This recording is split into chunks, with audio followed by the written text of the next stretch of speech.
My Lord's, Irula आदिवासियों को उनके गांव में भी रहने नहीं देते। कई सालों पहले जिनकी तीरंदाजी की वाहवाही होती थी उन्हें कोई नहीं पूछता।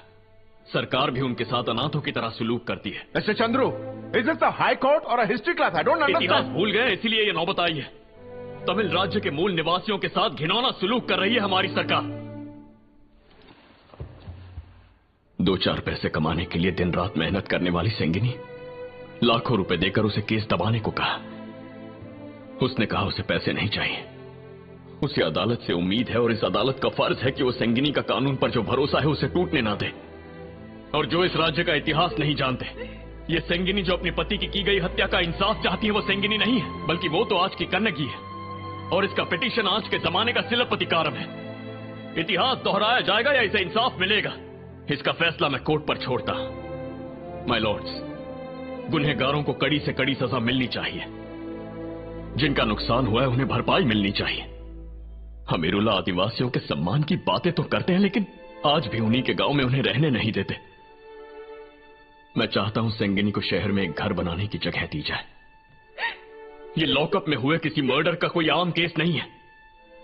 ये एक ऐसी आदिवासी औरत के हक की लड़ाई है जिसकी कोई मदद नहीं करना चाहता और जिसके ऊपर रोज नए जुल्म किए जा रहे हैं। यही हेबिस कॉर्पस पिटीशन है। कोर्ट का फैसला उसे इंसाफ भी देगा और उम्मीद भी। That's all, my lords.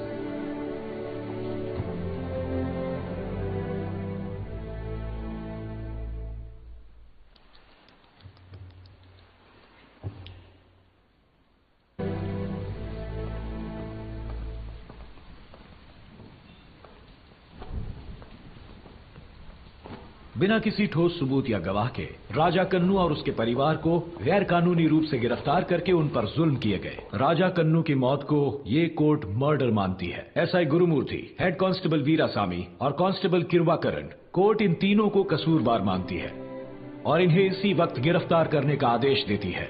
इसी के साथ सेंगिनी को 3 लाख रुपए का हर्जाना और मुर्सुकुट्टी, इरटप्पन और पच्चैयम्माल को 2 लाख रुपए का हर्जाना देने का आदेश देती है। इसके अलावा ये कोर्ट सरकार को गांव के बीचों बीच सेंगिनी को 1200 स्क्वायर फीट पट्टा जमीन देने का आदेश देती है।